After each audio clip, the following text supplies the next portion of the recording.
একই দিনে দেশের প্রধানমন্ত্রী এবং সরকার দলীয় প্রধান তারেক রহমান এবং স্থানীয় সরকার মন্ত্রী এবং সরকার দলীয় মহাসচিব মির্জা ফখরুল ইসলাম আলমগীর দুজনেই বললেন সরকার নাকি বড় চ্যালেঞ্জের মুখোমুখি। কিন্তু কোনো বক্তব্য থেকে স্পষ্ট বোঝা গেল না আসলে সরকারের চ্যালেঞ্জটা কিসে। অনেকেই বলছেন সরকারের চ্যালেঞ্জ আর কিছুই নয়, যারা সরকারকে ক্ষমতায় বসিয়েছে তাদের সঙ্গে বনিবনা হচ্ছে না। কেউ কেউ বলছেন IMF এর ঋণ না মিললে বাংলাদেশের পরিস্থিতি ভয়াবহ হয়ে যাবে। এরকম অনেক চ্যালেঞ্জের কথা।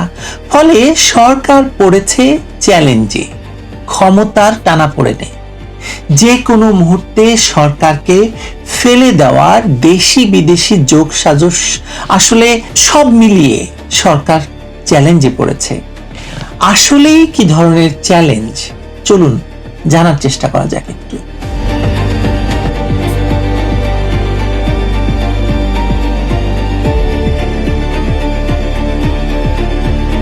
প্রধানমন্ত্রী তারেক রহমান বলেছেন এখনকার যুদ্ধটা অনেক বড়, টিকে থাকতে হলে সবাইকে ঐক্যবদ্ধ থাকতে হবে। খেয়াল করুন, তিনি সমস্যার কথা বলেননি, বলেছেন যুদ্ধের কথা। প্রতিপক্ষের নাম বলেননি, কিন্তু টিকে থাকার কথা বলছেন।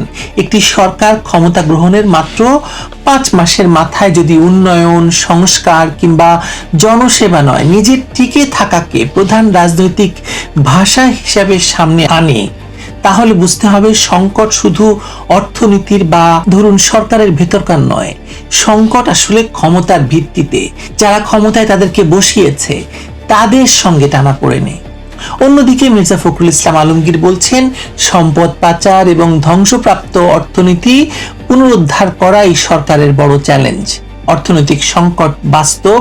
আন্তর্জাতিক মুদ্রা তহবিল বলছে বাংলাদেশের প্রবৃদ্ধি 2027 অর্থ বছরে কমে 3% নেমে যেতে পারে এবং মধ্যমেয়াদে তা 3%-এরও নিচে চলে যেতে পারে। রাজস্ব ঘাটতি, মূল্যস্ফীতি, ব্যাংক খাতের দুর্বলতা, বৈদেশিক মুদ্রার চাপ, জ্বালানি আমদানি ব্যয়, সব মিলিয়ে সরকারের সামনে কঠিন অর্থনৈতিক বাস্তবতা রয়েছে। কিন্তু এই সরকার কি শুধু উত্তরাধিকার সূত্রে পাওয়া অর্থনৈতিক সমস্যার শিকার, নাকি তারা নিজেরাই সংকট আরো জটিল করেছে বলুন তো? ক্ষমতায় এসে সরকার আগের IMF এর কর্মসূচি থেকে বেরিয়ে যায়, এখন আবার নতুন কর্মসূচির জন্য IMF, বিশ্বব্যাংক, এশীয় উন্নয়ন ব্যাংকের কাছে যেতে হচ্ছে। অর্থাৎ অর্থনৈতিক সার্বভৌমত্বের কথা বলে পুরনো কর্মসূচি পরিত্যাগ করা হলেও বিকল্প অর্থনৈতিক পরিকল্পনা দাঁড় করানো যায়নি, সরকার পারেনি। সরকারের নীতি নির্ধারকেরা এখন একদিকে আগের সরকারের উপর সব দায় চাপাচ্ছেন, তাও আবার 2 বছর আগের আওয়ামী লীগ সরকারের উপর। এই 2 বছর ডক্টর ইউনূস কি করেছেন সে তারা দেখছে না। এতজন হামে মারা গেল, তাতেও কোনো অসুবিধা নেই। টিকা আনা হয়নি, তাতেও কোনো অসুবিধা নেই।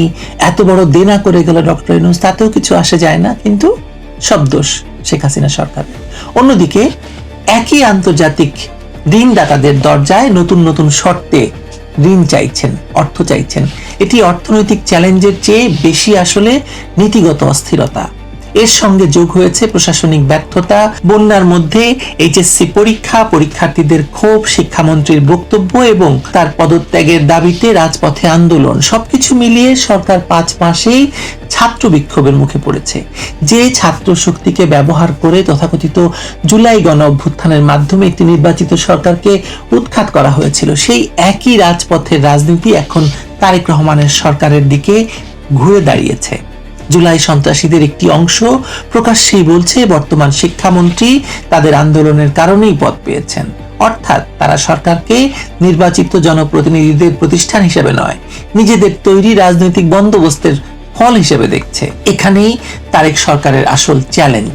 তারা ভোটের মাধ্যমে সরকার গঠন করেছে দাবি করলেও তাদের ক্ষমতার জন্ম হয়েছে অবৈধ ইউনূস সরকারের তৈরি রাজনৈতিক কাঠামোর মধ্যে।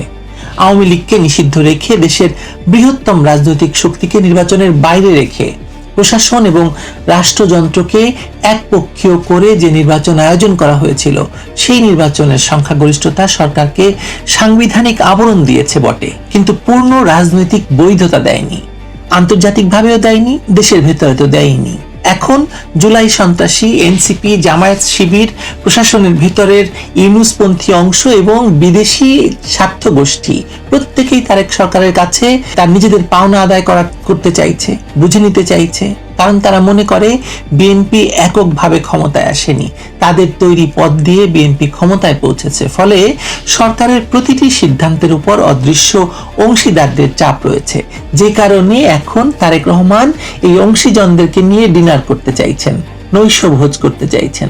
তাতে কি কিছু হবে বলে মনে হয়? আমার মনে হয় না। জামায়াত ইসলাম এখন আর বিএনপির অনুগত মিত্র নয়, তারা সংসদের শক্তিশালী বিরোধী দল হতে চায়। রাজপথে সংগঠিত শক্তি তো তারা ছিলই, অস্ত্র আছে, অর্থ আছে, আন্তর্জাতিকভাবে তাদের যোগাযোগ বৃদ্ধি পেয়েছে। সুতরাং তারা একটি রাজনৈতিক পক্ষ, শক্তিশালী। নির্বাচনের আগে তারেক রহমান জামায়াতের সঙ্গে ঐক্যমত্যের সরকার গঠনের প্রস্তাব প্রত্যাখ্যান করেছিলেন। এখন সেই জামায়াত জুলাই সনদ বাস্তবায়নের দাবিতে সরকারকে রাজপথের আন্দোলনের হুমকি দিচ্ছে। যুদ্ধাপরাধীদের দলটি বুঝতে পারছে যে আওয়ামী লীগ নিষিদ্ধ থাকা অবস্থায় বিএনপির প্রধান প্রতিদ্বন্দ্বী হওয়ার ঐতিহাসিক সুযোগ তাদের সামনে এসেছে। তাই তারা সরকারের ব্যর্থতা, মূল্যস্ফীতি, প্রশাসনিক বিশৃঙ্খলা, জুলাইপন্থী তরুণদের ক্ষোভকে একত্র করে নতুন ক্ষমতার সমীকরণ তৈরি করার চেষ্টা করছে। এরই মধ্যে শেখ হাসিনা দেশে ফিরে ডিসেম্বরে আদালতে আত্মসমর্পণের ঘোষণা দিয়েছেন। এই একটি ঘোষণাই সরকারের ভেতর আতঙ্ক বহুগুণ বাড়িয়ে দিয়েছে। এমনিতেই তারা আতঙ্কিত, তারপরে আবার শেখ হাসিনার এই ঘোষণার কয়েকদিনের মধ্যেই প্রধানমন্ত্রী আওয়ামী লীগ, ছাত্রলীগ, যুবলীগ এবং সহযোগী সংগঠনগুলোর বিরুদ্ধে অভিযান জোরদারের নির্দেশ দিয়েছেন। আপনি চিন্তা করে দেখুন, ইতিমধ্যেই প্রায় 1,03,000 মানুষ কারাগারে আছে। 47 জন মানুষ, শুধুমাত্র পত্রপত্রিকার হিসেব মতে 47 জন আওয়ামী লীগ নেতাকর্মী জেলের ভেতর বা কারা অভ্যন্তরে মারা গেছে। আইন শৃঙ্খলা বাহিনীকে তারপর আবার আরো নজরদারি বাড়াতে বলেছেন তারেক রহমান, কর্মসূচি পর্যবেক্ষণ করতে বলেছেন, সংশ্লিষ্ট ব্যক্তিদের শনাক্ত করার নির্দেশ দিয়েছেন তিনি। প্রশ্ন হলো, একটি নিষিদ্ধ এবং কথিত জনবিচ্ছিন্ন, আপনারা বলছেন, দাবি করছেন যে আওয়ামী লীগের কোনো জনভিত্তি নেই, তাহলে কেন সরকার, এনসিপি, জামায়াত এত উদ্বিগ্ন আওয়ামী লীগকে নিয়ে? শেখ হাসিনা যদি রাজনৈতিকভাবে শেষ হয়ে গিয়ে থাকেন, আওয়ামী লীগের যদি কোনো জনসমর্থন না থাকে, তাহলে তার ফেরার ঘোষণার পর মন্ত্রিসভার বৈঠক থেকে এই বিশেষ অভিযান চালানোর প্রয়োজন পড়লো কেন? কারণ সরকার জানে শেখ হাসিনার দেশে ফেরা শুধু একটি ব্যক্তির প্রত্যাবর্তন হবে না, সেটি আওয়ামী লীগের নেতাকর্মীদের ভয়ের দেয়াল ভেঙে দিচ্ছে। নিষেধাজ্ঞা, মামলা, গ্রেপ্তার এবং দমন পীড়নের পরও দেশের বিভিন্ন স্থানে ছাত্রলীগ এবং আওয়ামী লীগের ঝটিকা মিছিল প্রমাণ করছে যে সংগঠনটি পুরোপুরি নিশ্চিহ্ন হয়ে করা যায়নি। শেখ হাসিনা দেশে ফিরে কারাগারে গেলে তার মুক্তির দাবিতে নতুন আন্দোলন তৈরি হবে। আবার সরকার যদি দ্রুত মৃত্যুদণ্ড কার্যকরের পথে যায়, তাহলে দেশে বিদেশে রাজনৈতিক প্রতিক্রিয়া সৃষ্টি হবে, যা সামাল দিতে পারবে না সরকার। অর্থাৎ শেখ হাসিনাকে বাইরে রেখেও সরকার নিরাপদ নয়, ফিরতে দিলে তো নিরাপদ নয়। এটাই হচ্ছে সবচেয়ে বড় চ্যালেঞ্জ। আরেকটি চ্যালেঞ্জ হচ্ছে সরকারের নিজের দল। দীর্ঘ 17 বছর ক্ষমতার বাইরে থাকা বিএনপি নেতাকর্মীদের একটি অংশ এখন রাষ্ট্র ক্ষমতাকে দ্রুত অর্থনৈতিক সুবিধায় রূপান্তর করতে চাইছে। চাঁদাবাজি তার প্রথম এবং প্রাথমিক অস্ত্র। স্থানীয় পর্যায়ে দখল, চাঁদাবাজি, টেন্ডার নিয়ন্ত্রণ, ব্যবসা প্রতিষ্ঠানে হামলা, দলীয় সংঘর্ষের অভিযোগ নিয়মিত সামনে আসছে। প্রশাসনের উপর রাজনৈতিক চাপ বাড়ছে। ফলে সরকার একদিকে আইন শৃঙ্খলা প্রতিষ্ঠার কথা বলছে, অন্যদিকে নিজের দলের নেতাকর্মীদের নিয়ন্ত্রণ করতে পারছে না। চ্যালেঞ্জটা বুঝুন। তারেক রহমানের সরকার তাই বহু দিক থেকে অবরুদ্ধ। চ্যালেঞ্জটা বুঝুন। অর্থনীতি IMF এর দিকে তাকিয়ে আছে। প্রশাসনে অবৈধ ইউনূস সরকারের রেখে যাওয়া নেটওয়ার্ক এখনো সক্রিয়। রাজপথে জুলাই সন্ত্রাসীরা আবার সরকার বদলের মহড়া দিচ্ছে। জামায়াত ক্ষমতার ভাগ বা হিস্সা বাড়াতে চাইছে। শেখ হাসিনা ফেরার ঘোষণা দিয়েছেন এবং বিএনপির ভেতরেও ক্ষমতার সুফল নিয়ে প্রতিযোগিতা চলছে। কিন্তু সরকার এসবের কোনোটি পরিষ্কার করে বলছে না। তারা শুধু বলছে বড় চ্যালেঞ্জ, বড় যুদ্ধ, ঐক্যবদ্ধ থাকতে হবে, আর নির্দেশ দিচ্ছেন আওয়ামী লীগ নেতাকর্মীদের উপর চড়াও হতে। কারণ চ্যালেঞ্জের নাম উচ্চারণ করলে ক্ষমতার প্রকৃত কাঠামো প্রকাশ হয়ে যাবে। কারা ক্ষমতায় বসিয়েছেন তা জেনে যাবে মানুষ। প্রকাশ হয়ে যাবে তারেক রহমানের সরকার আসলে স্বাধীন রাজনৈতিক কর্তৃত্ব নিয়ে দেশ পরিচালনা করছে না। এটি অবৈধ ইউনূস সরকারের বর্ধিত সরকার, যার মাথায় বিএনপি থাকলেও তার ভিত্তির নিচে রয়েছে জুলাইয়ের অস্থির জোট, চাপ। সুতরাং সরকারের সবচেয়ে বড় চ্যালেঞ্জ আওয়ামী লীগ নয়, অর্থনীতিও নয়। সবচেয়ে বড় চ্যালেঞ্জ হলো সরকার জানে না রাষ্ট্রের চূড়ান্ত ক্ষমতা আসলে কার হাতে। নির্বাচিত সংসদের হাতে, জুলাই সন্ত্রাসীদের হাতে, জামায়াতের হাতে, প্রশাসনের হাতে, মানে অদৃশ্য গোষ্ঠীর হাতে, সেনাবাহিনীর হাতে, নাকি সেই বিদেশি শক্তির হাতে যারা 2024 সালে বাংলাদেশের রাজনৈতিক বন্দোবস্ত পাল্টে দিয়েছে?